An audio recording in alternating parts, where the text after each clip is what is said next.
tuyita mu mpugire ana kitalo nnyo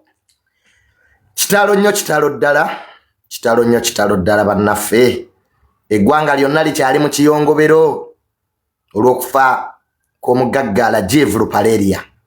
Kitalo nnyo, tukyali mu kiyongobero ky'amaanyi era lwe luyimba lwenkedde okuba olwa Paulo Kafeero oluga nti olunaku lujja kukya. Nananga olunaku olwo olowoozaako n'amaanyi g'ekisajja ne gakubula. Nze buli wentandika okulowooza ku by'okufa n'amaanyi g'ekisajja gambula. N'olya nga tokyayagalirako ddala. So kitalo nnyo, sajja yafudde emyaka mito 35 naye nga bannaffe abakola enguudo mweddeko bannange. Abantu babadde bakompuleyininga ebusaabala bannange oluguudo mwaluteekamu banna abakola enguudo mulimba. So bwe tutyo tukyali mu kiyongobero tusaasira nnyo omwami Sudiru Rupaleria. Bannange kyawulira kati mwami Sudiru Rupaleria tukusaasira nnyo olw'okufiirwa mutabani wo Lajeev abadde muntu w'abantu. Lajeev ng'asapootinga abayimbi bannakatemba. Lajeev abadde ayagala abantu. Omugenzi Lajeev ne bw'olaba atulumye, Lajeev abadde ayagala abantu. Nga bw'oba n'ebizibu Lajeev akuwa ssente. Ba fresh kid toyina zisoma, Lajeev aweeredde abaana ku myaka gye. Bambi was very supporting. He was very supporting. Naye eggwanga lifiiriddwa nnyo. Omusajja omugabi, omusajja omuntu mulamu, ayambye abantu, ayambye abayimbi, abadde awagira nnyo talent. Lajeev abadde awagira talent. Bino nina talent sina wensomera scholarships azigabye. Kyannaku nnyo. Lajeev yali mukwano gwa taata wange nnyo. Omugenzi Lajeev yali mukwano gwa taata wange nnyo. Ng'era babera bwe bati.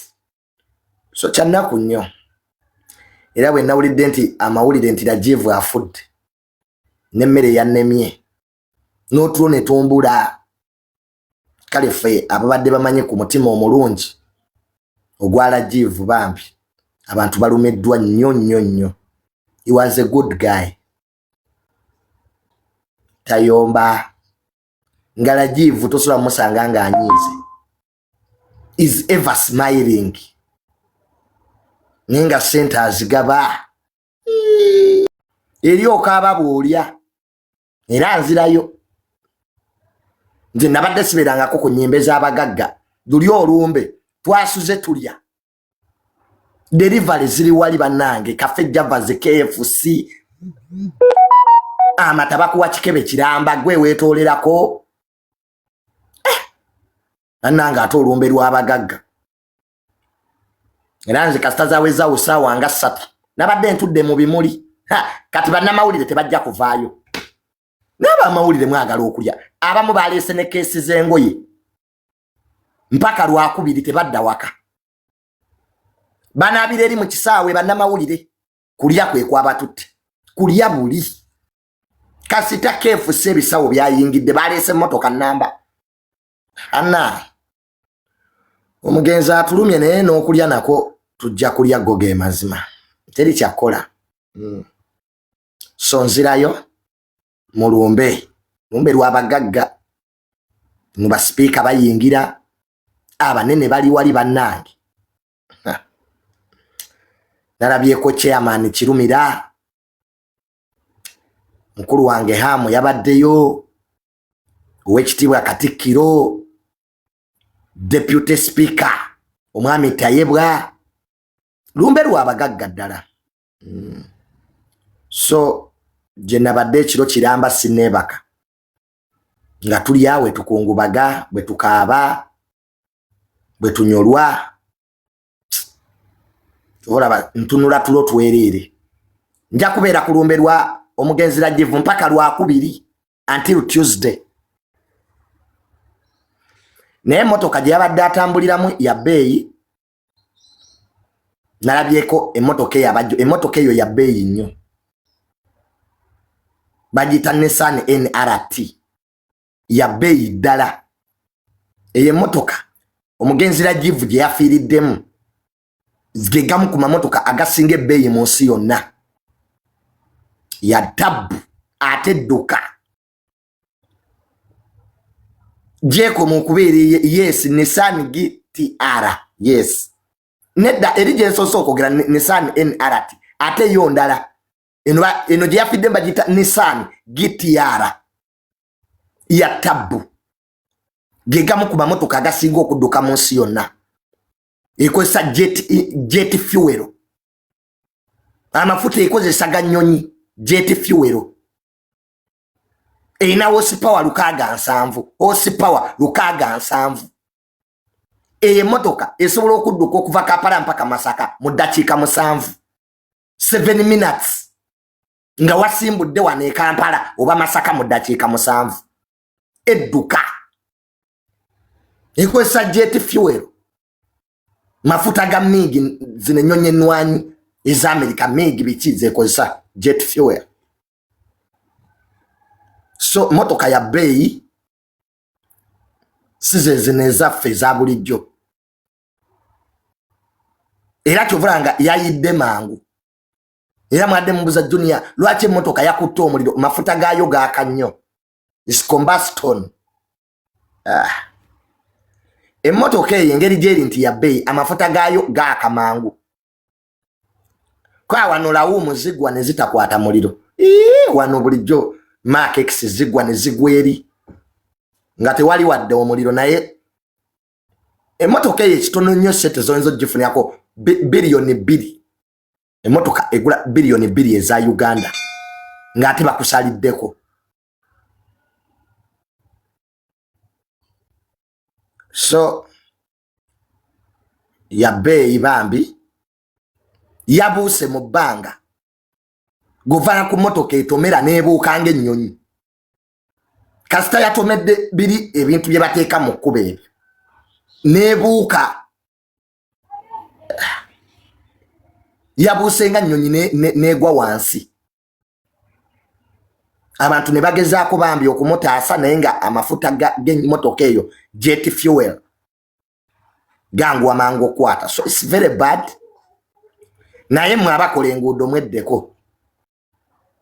Awo wennyini Rajivu yafiiridde abantu bangi bazze bafiirawo. Ne Doni Chris yakolerawo video. Nze nange ebyo ebintu nali mbitomedde. Awo wennyini omugenzi Rajivu yafiiridde. Nange nali ngenda kufiirawo. Ojja ovuga emisinde ku express biri ebintu bye bateekawo tobiraba. Baabiteeka mu kkubo bwe bati ku round about. Omanyi omuntu okubiteeka mu kkubo. Nange nali mbitomedde. Kati ojja odduka jjukira goba tolina ky'osuubira. Kati oba otandika okukkirira bwoti. Okkirire bwoti. Obirabo bituuseeko. Obirabo bituuseeko. Nze era kati ebimu ku byataasa nti n'emmotoka yange ya mu Germany. That's why tuvuga amamotoka ag'ebbeeyi. Kyenva nsiba emmotoka neteekamu automatic braking system. Naye nange nali mbitomedde.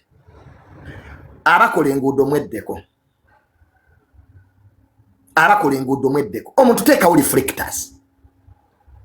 Teekawo sign posts. Abantu bategeeze nti oluguudo muli mu kulukola. Naye wano Prime Minister Nabbanja abadde aleekana ne ba contractors. Tulina ba contractors abatafa ku bulamu bw'abantu. Lwaki temuteekawo abantu shift day and night okutandika okutubuulira nti oluguudo balukola. Ne tewali bitaala. Odudde biyinja obitadde mu kkubo wakati. Emmotoka zidduka you don't care. Eggwanga lino people don't care. Kati laba omwana w'abandi yagenze kufa. Mu bintu eby'ekisiru. Obulagajjavu. Sente mulyandye enguudo muzanyiramu nzanyire mu kifo ky'okukola oluguudo luggwe. Lwaki mutandika okukola enguudo nga temulina ssente? Naye mwe ne muzanyira mu nguudo. Enguudo ne muzikolera emyaka 3. 3 years. Muli awo muzannya buzanyi. Nasanga luli abakozi bali mu kwepe na bazannya ludo. Ngudo za Uganda zokka zosanga abakozi nga bali mu kuzannya ludo. Bali mu kwepe na bali matatu. Contract ali mu kwegadanga anwa sigala. What's going on in this country? Egwanga lino chechi genda maso. Ne muzannya ludo. Muli mungudo muzannya matatu mwepenera. Mwina wirubalemu. Abamu kumwe ne kuba contractors ne machines temwina mwewola newole. Olinda munamala ku machines otandike. Lwaki tutuse ku mbeera eno bannange? Abantu ne bafa every day. Awe busabala ababoda be bakatomererawo tobala. Awe nyine. Era buli omu abadde ayitawo abadde alaba nti ewantu awo mwakola mwensobi. Abantu ne bafa like that. Muni ma office mutudde munwa chai. Mutudde, nobody is in charge. Nobody takes charge in this country. Abantu bala kufane mujjukira okola. Kali bulijjo mulinda ki? Nekwe nokwata ebinja nobiteka makati golugudu. Nobody takes charge. Mubera mwagama motoka siba muli mutinti. Ekise gwanga lino abakulu kwemanyeza motoka za tinti. Muli mutinti muli mu Bugombe. Kwa mwina ziridika. Nobody takes charge. Mulimba nnyo. Kati muddemu mutambule enguudo zonna. Abantu bajje ebinja bye batadde mu kkubo. Bw'oba otadde ebinja teekawo reflectors. Teekawo abantu. For how long are we going to be nga tukola rest in peace, pakadde. Gaba oluguudo lw'omumabira we lubadde lutta abantu. Ebinya biri mu luguudo lw'emabira oba osala owaloola asala ekinnya ng'agwa mu taxi. It's very unfortunate. Kibi nnyo. Obulagajjavu bususse bannange. Obulagajjavu bususse. Ba minister mudde ku gulawundi. Ba minister muve mu office. Kati mwagala President Museveni yaba supervising enguudo. Mwina amafuta, mwina amamotoka, babadde zi V8 ne supervision ne balema. Even to supervise government projects. Kati mwagala General Salave eggulu. Yabalambula enguudo. Why don't you take charge? Mwagala General Muhoozi yabava majalambula enguudo. Mulimba nnyo. Enough is enough. Enough is enough. Enough is enough. Tukoye. Tukoye. Tukoye abantu okufiiranga obwerere. No, enough is enough. If you can't work, why don't you resign? Where are the other DCs? Mario? Where are the other CCs?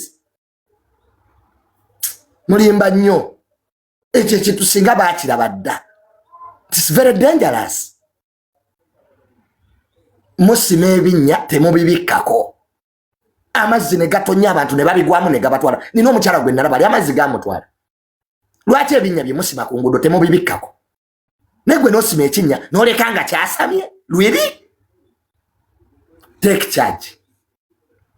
It's time to take charge of this country. It's now time to take charge. Let somebody take charge. Ugandans are tired of these stories. We said with them we was day, night.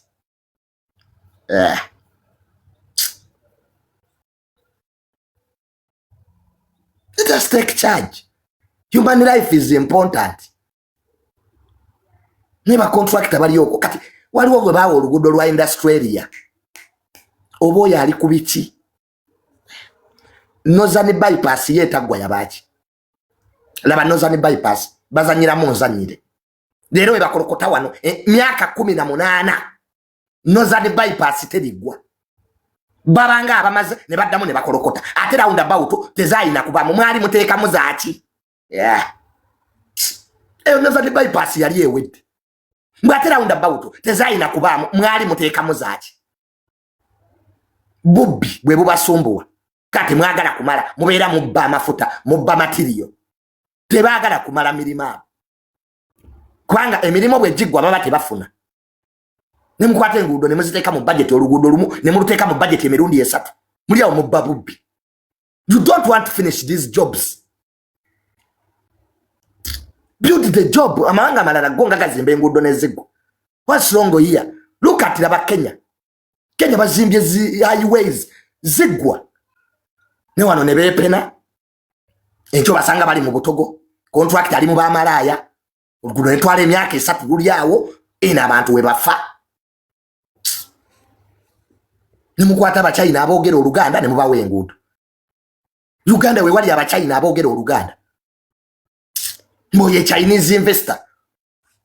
Kume mu China ayogera Luganda. Which investor? Which investor? Bino byennini ebiri mu government bye bifuna abana abachina mu kisenyi. N'otunulira omuchina nga talina wadde 10 mbu investor waawo. Tukoye abachina aboogera Oluganda. Gwe muchina kyali akatogo k'ebyenda. Wali omulabyewa. Bye bali ku nguudo. N'osanga omuchina ali katogo k'abyenda. N'ogono omuchina waawa. Some of even these Chinese don't know Chinese. They are Ugandans. Bibera mu kisenyi wali. Beba investor. Nzi waliwo investor gwe nalaba nga mu China ne n'omutunuulira. Nuka ono investor waawa. Nga yenna atunula bubbi bwereere. Gwe tunuulira abo abayindi abali Kampala Road. Abo mbabazaala Kamuli. N'osanga omuyindi mbu investor bajjajja be bali Kamuli. Yajja ku mirembe gy'Amini. Investinga woyo is a pure Ugandan. N'osanga abayindi abali ebikomando. Yuka naye ono omuyindi ekikomando yakiyigira wa. It's enough. Company eziri credible nezibidi nga temuziwa. Nimuli registering ezammwe nemufunayo bino byinvest ebifere byemufuna wano nemubiwa contracts. Kati bwe buzibu bwe tulimu today. Kasita government yonna mutandika okukola businesses. Kalumax yakyogera. When the people in the power become traders. Kasita mufuuka abasuubuzi ensi eba ewedde. Kasita abali mu buyinza muva ku by'okufuga ne mufuuka abasuubuzi trader ensi eba egenda bonaabona. Naye abantu muli mu office mwifa kyokkola kubiwuma abantu obalansawo za cement anti ozimba apartment. Kati office bazikozesa kubalansawo za cement na mitayimbwa. Bazunga ebulaayo oyinza oga balina kye bakolera eggwanga bagenze gula tiles. Nsi kyabo kubikulu we babeera nga tebali mu office every time abroad. London, US, mujjeeyo ki? Baba bagenze gula matala ga nnyumba zaabwe. Let us learn to take charge. Government ena abantu babadde bajagala. N'ebiruma abantu bitono nnyo tubikole. Enguudo zizimbibwe mu budde. Ebitaala biteekebweko. Kati mwaleese digital number plates. Nsi kyebera ne number plates 2 ez'amamotoka. Nso Uganda simanyi kigenda maaso. Which country has 2 number plates 2 ez'emmotoka? Wali ogirabyewo. Twine eziri digital n'ezino ze tuba nsi ki? Wano kati tuyina 2. Empya n'enkadde. Nga ggwanga ki? Lwaki abantu temubawa grace period ya myaka 5? Netugati mu myaka 5 buli omu alina okuba nga afunye number plate empya. Nenze nensi sigitegeera. This is the only country where people we have 2 car number plates enkadde n'empya zonna ziri ku luguudo. Kwa mwagala okusuula wava munno. Byonna mwabireeta kusuula wava munno mumujjeko ntampeko agwe. Nenga tewaaliwo kituleesa number plates empya. That is it. Mwali mwagala kusuula wava munno. It was not brought in good faith. Ebyo nabye tulimu mbo number plate empya zigenda kwata abazibe emisango. Wano tubadde ne national ID mwatujjako ebinkumu. Nga tewaliyo kulayi muje musolovinzi. Mwatugamba we tubeera n'endaga muntu. Mbu buli munayogaana ne bamujjako ebinkumu. Mbu kulayi mwejja kkoma. Nga zeeyongera bweyongezi.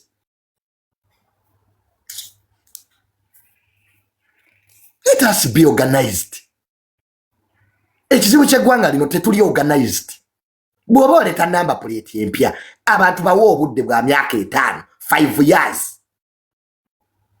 Ne kubanga oyagala okole business. Na abazireeta nabo baagala bafunemu. Tusasulidde express highway yeggwayo ddi nayo. naye omuntu agiwone. Every time tusasulira oluguudo lwa express lugwayo ddi mwaka kuŋŋaanya mmeka ebulayo mmeka bannange eyo nayo business eri awo. Kati nabaye mwaleese app mukwe tubatusasulira ku express naye mutujoze basajjamu kyo mutujoze and for us we have no problem mutujoze kamuyimira ne mugamba Abannayuganda tubakolere kine muleeta mutujoze baba mumanyidde ffe ne mukamala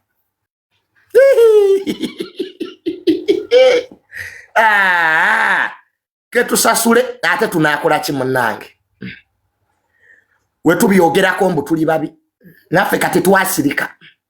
Uganda kati tetukyayogera ati bweyogerako gwaba omubi kati let us keep quiet ffenna tufe mpola ate ebigenda maaso mu Uganda kobe mugagga kobe mwavu ffenna tugenda kufa if we don't organize this country. This I'm telling you, whether you are poor or rich ffenna tugenda fira mu kavuyo kano bwe tutatereeza ggwanga lino ande byetaaga okutereeza bitono nnyo ebinuma Bannayuganda bitono Bannayuganda ebibaluma bitono nnyo nga byasanze gavumenti eri organized tebitwala na myaka ebiri bitono nnyo. Abannayuganda bagambye nti woba okola enguudo teekako sign posts. Is that hard?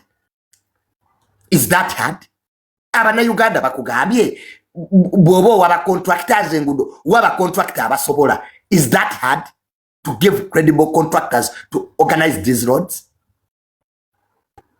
Abannayuganda bagambye data abeere wa layisi ne data wa bay. The cost of doing business in this country is now expensive. Ebintu ebirina okusookerwako mu bulamu obwa bulijjo data ina kuba kati byonna ebintu kati abantu babikolera ku masimu. Leero tokyetaaga kutumya emmere ogitumiza ku simu delivery. Is that hard? Ogamba amakampuni g'amasimu gasse ku data ne data wa Uganda wa bay agwako mangu oba bamubba kiro nze simanyi abba data wange oba wakateekako data wa MBs 10 nga bagamba you have used 70% of your data nga ne video ya pornography tonagira bagituusa wakati nga tonagituusa wakati naye kampani z'amasimu data wa mwatutamye nogamba kale kangule 1G 1 GB tesobola kumazaako lunaku tesobola na kulaba video ya pornography kugituusa wakati era woba obadde weekuba akasabbuuni gula wifi data wa Uganda muveeko oba otuuse wakati you have used 70% of your data tebakubuulira how the 70 has come nduza ka message ako waliwo gwe baateekawo akatuteereko gwe teekako data ekiro weebake ojja kucha kumacha nga baga you have used 70% kyokka wamutaddeko kiro ne weebaka gwe leero ku simu yo kigezeeko teekako data ekiro weebaka oleme mukozesa kumacha ojja kusangako message egant you have used 70%. Ogenda no jeyose tugoba kati zino nzijeyo zaaki ninga weewunya n'emisolo tebagikola muto kiraba Abannayuganda tebalina buzibu na kubajjako misolo singa gikola ebyo bigiteekeddwa okukola. We have no problem with paying taxes, but twebuuza emisolo giraga wa where the taxes are going. It's the biggest problem. Wano okola business bannange owa KCCA oyina omusasula mbu license revenue n'ogisasula mbu license kamba osasula wano business neetuuka okugwa ninga osasula misolo kati omuntu n'agamba lwaki banteeka sente zange Uganda lwaki sizitwala ewala license zaafuuka license ka business kato toyina capital naye ng'emisolo gye bakuggyako gyegisula businesses. Kale tusabe nnyo ebintu ebyo babitereeze nze gavumenti tejja kugwa nga ndaba Mbulwatu omwami salumanya mbulwaki tewayogera. Yes, we should talk about these things. Abe nale mu mwejjemu ebyo ebintu byokwegulagula. Ebintu olaba tebitambula bulungi bwogenda mu bakulu nga weebuzaabuza. Say the truth. Nze tetatoka ekyennuma. Mugende wa genocide mu kifo ky'okumugamba ebintu bino mubeera mwebuzaabuza musigasiga ebizigo. Yogera amazima. Ne bano nabo ne President Museveni ayagala ba amazima. Nekiri mu ggwanga temwagala kwogera amazima ba minister. Minister nobeerawo minister tetambula bulungi oli awo weebuzaabuza. Oli Museveni oye ebyo tebijja tuyamba. Mulaninge to say the truth. That's how you're going to help the president. Newe muba mwebuzaabuza oli eyo oli RDC. District gyolimu abantu babba amataka. Weetuddeko mu bino by'abanene. Teri kise eggwanga lino nga kigambo ekyo. Bwati bino by'abanene nine eggwanga lyaffe. This is our country. If we do not talk about these things, ne mudda mu bino by'abanene, the whole country is going to waste. Tetugenda funayo eggwanga ddala. Our children are going to be in this country. Why don't you speak out about these things that need to be changed? Munenza abanene banjagalako kwogera mazima era bamanyi Junior Sirimba. Nze mune ekipesa sente kankubulire mwaba abanene to say the truth. Nze kasitaba nga njogedde amazima kati nyende wa genocide mulimbe. Era mugamba nti mukama wange bino byo tebitambula bulungi. Yes, tawe kyebunyoro kyawedde. Bali mu kuzimba stadium empya. Era naye eri bunyolaawo. A new stadium is being constructed. Enguudo ezimu zikoleddwa tusiimeko bannange. Kati nga wano ku ssaawa ya Queen wabeerawo jamu ne bakola flyover. Waliwo enguudo ssebe zikoleddwa nga nnungi. Go to Northern Uganda gende Gulu olabe. Good roads. Gulu eyina enguudo nnungi. Leero enguudo zonna border to border zikoleddwa. Osobola okuva Ennemule ku border ya Sudan mpaka e Kampala oluguudo lwakolebwa. Yes, today you can move from Kampala to Jinja, the road is constructed. So, being your President Museveni byakoze ebirungi nabyo tubyogereko. Government eno naye ekoze nnyo. Yes, they have good things they have done. Emwanyi zirimiddwa. Akwanze wenfuka president ba malaya njaba wa license. Bawagizi bange nnyo. When I become a president in this country, abajja ofuna mu ba malaya, prostitutes. They are my supporters. Ha, keba mukasukira abaana. Sister Buru, keba kukasukira abaana. Omanyi abakazi bezira kulira nti esente zazze. Omukazi nga yakukyawa aba ayagala osirane ne kati Bruno kaka sente kazze yaguze motoka yafunye manager loja. Life is really man obulamu bukyuka kyobulanga mugana nge buli kintu kyoyitamu mu nsi eno teweevumansi bannange teweevumanga ensi nga tonnafa. Bruno ko bulamu bwakyukira mu ssaawa emu. The man has money now. Joy yampise nampaye enkalu emitwala 5. Naye Bruno ke yampadde emitwala 5 nangulira ne wayini nangamba Junior, you are my brother. Nangamba Junior ndabye abantu na you were your friend. Nze omanyi Junior abantu mbabulira amazima. Nze kinjagazisa mazima. Era Bruno ke mubulira amazima nga webiri. Era mwali Bruno ke Junior mukyawe mubeere n'emikwano gibagamba the truth. Abantu abakuwaniriza bakulimba. Amazima gakaawa naye geego. Kati ze all my friends, I tell them nze siri hypocrite. Nze sigeya abantu simanyi. Nze simanyi kugeya abantu. Bwe nyigamba nyize. Era ensi yonna emanya nyize. Bwe mba musanyufu, the whole world knows. Nze I'm not a hypocrite. Tatange yabiŋŋaana. Nze my dad yaŋŋamba Junior. Yogeranga ekikuli ku mutima. Kati kibayita true friend. Era Bruno Kachibanyi am his true friend. Kati mulimbe musajja watu. Simwagala nnyo ebyokutulimba. Junior oli w'amaanyi nga siri. Lwaki onsudiya? Jonga Junior mpaye emitwalo 3 sirina kyakulya. Tonsudiya kumpaniriza. So Bruno yampadde emitwalo 5. Era nangulira ne wayini. We celebrated life. Kati Crystal Panda owulira otya?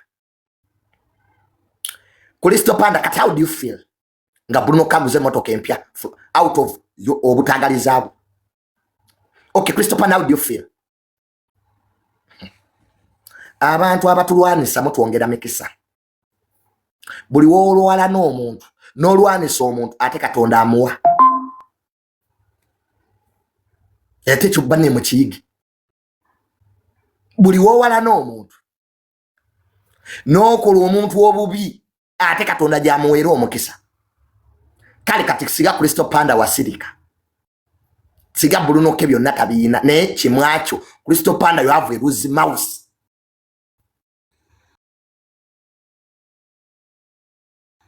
Crystal Panda, control your lose mouse next time. Bagamba n'omusiru bw'asirika abamugezi. Mufugemi mwaja mwe. Crystal Panda, next time control your lose mouse. Katani ali abikubuuziza bye wali otugamba. Gwe waletedde ne Bruno ko kubeera successful. Malala goka gotambuza weefula oluzungu olungi. Goza Abannayuganda ebyo babyagala. Abantu tebagala muntu alina lugezigezi. Beera gye bakwagala. It's Uganda needs to give you where you should be. So sigwe. Oluzungu lwa radio olwo. Manyi ba radio presenter mwine engezigezi ate muli banako. Hanisha. Nimwekeza oluzungu mu nnyindo oyina ki? Eva sigenda ku radio. Wano radio zimpita. Mr. Mirundi. Tade twagalo ze tulema obu studio bwa mwe mwenyampira. Mutudde mu ka studio kalinga toyi yange. Mutaddewe emizindalo 2 tujogererako abantu bana. Ndwale kalusu. Ndwale hepatitis B. Sisigenda ku radio ga Uganda. Nagagana. Kasi there. Muzirawo muri abantu 5 mu studio. Oli nakuba omukka. Waliwo studio gye nagenda mu presenter, moderator na nyampa. The studio was smelling. Ever since that time, nengambe byama radio mbimazi. Yogera. Mpakinze motoka yange ya milioni 10. Nzije mu radio mu presenter abatalina wadera womu. Twogere kuki. Oba wakogera ne bakuba obulango. They don't even allow you to conclude your point. Ngaba kubi obulango. Mwani tabaleka tuveeko mbulango namala amaledio. All time wasted. Sigenda, don't call me. Bana abama TV bo mbera nabo NBS Sanyuka and Sipaka TV abo I've moved with them. Nesigenda mu studio. Now murugenda mu studio za TV. You find me wendi. Sicha agena mu studio tompita. Munsange wendi. If you can't bring your cameras, don't come. Era musiba munkubira amasimu. Junior, jangu tukole soko TV. Sicha agenda ma TV mu studio. Find me where I am. Junior yeraga. Yes, I'm a brand. I know who I am. I'm a brand. Some of us, we are bigger than some televisions.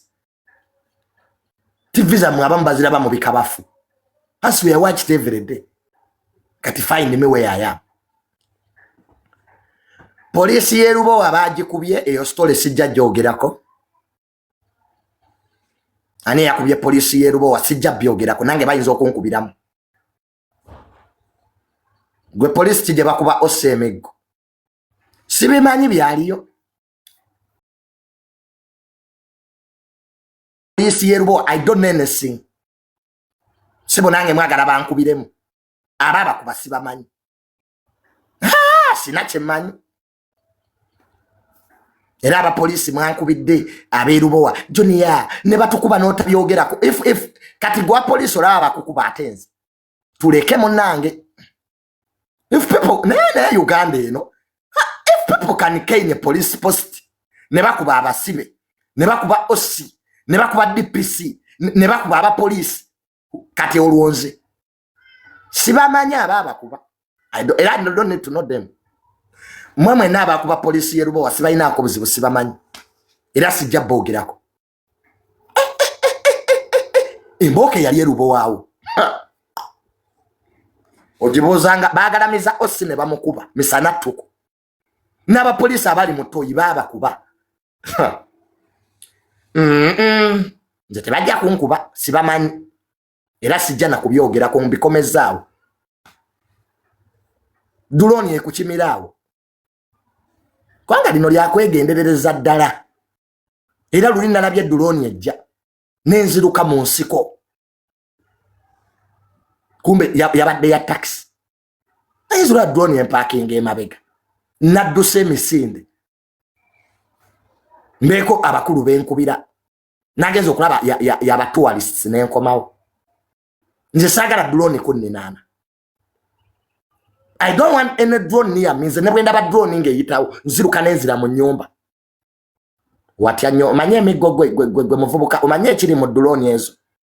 Nze sijja kubwa migo. Zono nina amabina manene. Bagende bagakubeka emigo. Junior, I have a fat bums. Bayinza okubanze. Nebyedde mutwe sijja. Kati yedde mutwe bamusazeeko enviiri ne bamushavinga. Oyagala nze gwe baba kwatera sibimanyi nabyo. Oba abeera yabeereyo. Junior yogera ku eddi mutwe nze gwe baba kuba. Ka emiggo gye bakubye eddi mutwe egisigalawo bagikube muze. Principal byogereko ye lwaki naye abitya. Mbali manye principal abeera mukaba buli kiseera. Banombye basazeeko office mu nyambe, even the principal is crying. What about to make Junior waabwe? Bakubakwadde ne bapangula amanyo mundeke. I'm still nursing wounds. Eddi mutwe bamukube emiggo gye gyonna nze sijja kubwa. Mubera wano mbuyogera ku kino. Junior ayogera ku eddi mutwe bankube egisigaddewo. Goraba eddi mutwe gyali aseka. Have you seen eddi mutwe laughing? Amwe bana Uganda mwe temumanyi mwe kigenda maaso. You just don't know what's happening. Gwe eddi mutwe yenna atulanga embaata egudde mazzi tewalabye ekifaananyi. Nga eddi mutwe alinga embaata gye bakongodde ebyoya. You want me also to be like that? Sijja byogerako. Bwakatengo nkayina nina akatengo gwatakayina lwaki tobyogera. Muli muno mu fake account mwekwese. Mwagala otukozesa ensobi. Gwe lwaki oli mu fake account gwatakayina. Mukoze bi fake account mwekwese. If you are man enough, mwabali awo sibanya mulwanirira eddi mutwe mugende General Muhoozi gyasula temumanyiyo. Yagambye amuyina mu basement. Go to where General Muhoozi sleeps. Lwaki mwasamira wano? General Muhoozi said he has eddi mutwe in his basement. Why don't you go to his home? Kati mubanja firi. You're cowards. Mwemwe nabali kuna abasama. Simanya firi eddi mutwe. Simanya go to General Muhoozi's residence. If you're man enough. Omojeyo. General MK on Twitter said he has him. Kati mutu asamire wano banza amuyina. Am I the one who arrested him? Ka egisigadde gye bakubedde mutwe bagikubenze. Buli omu ali emiggo gye mirembe. Ate principal gwaddako. Gye bakuba mwaluwa Bob Wine gira katajja kumala. They are going to kill you Bob Wine. Nze you ask me. Sajja bakowo. Principal gwaddako. They are going to kill you. Byobera nga wekubya obuyaga. Mbosagwe president we 10. Oja foka erosi wanu omusanvu.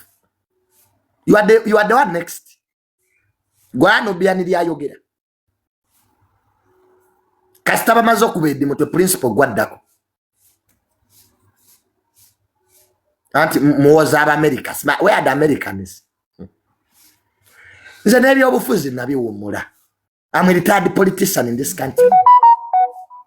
Ebyo obufuzi nabivaamu emboka ebirimu. Fe twalikawo mwene yopi ne bankuba ne banzijamu amanyi. You saw me. Kati amanyi ndi ku artificial. I have artificial tools. Baddemu bankube. Sibirimu. Mwanvu mama libagaga no bagataddemu amanyi. Kolaba tegenkana kati. amanyo gange mugalaba kati genkana bantaddemu artificial crowns amanyo bagazizise wange bantwale ku CMI bankube banjira amazzi mudeno museke Edi Mutwe yonna gy'oli tukusaasidde nnyo kati dictator mufiriyingiraawo yes dictator mufiriying ati bulijjo onoonya firi dictator Edi Mutwe dictator mufiriyingiraawo mubeera no muvuma dictator we babatwala dictator gyali ate temwagalayo Edi Mutwe bulijja mutuga nti mwagala kufiringa dictator kumule movinga ate bakututte wa dictator lwaki oddukayo bidea dictator mule moving abantu beni yupi bulijja mutugamba nti mwagala kule movinga dictator chokate babakwata ne babatwale wa dictator nga mukaba mote mefuddemu nedda mu bibeeremu yes ati bulijjo dictator mumunonya Edi Mutwe yamulabye Edi Mutwe kati ali mukule movinga dictator jali don't cry ayo njo mugamba bulijjo mwagala kujja ku government ate government mujijjeko kati Edi Mutwe is removing the dictator mumuleke is freeing the dictator all is well all is well temukaba temumunonya dictator yamufunye gwabadde bulijjo gwanonya muzanya na empologoma we bakwata nga mukaba why do you play with the lion when the lion gets you start crying nta mvako ndeka azanya ne Satan yamufuna when you play with Satan he will come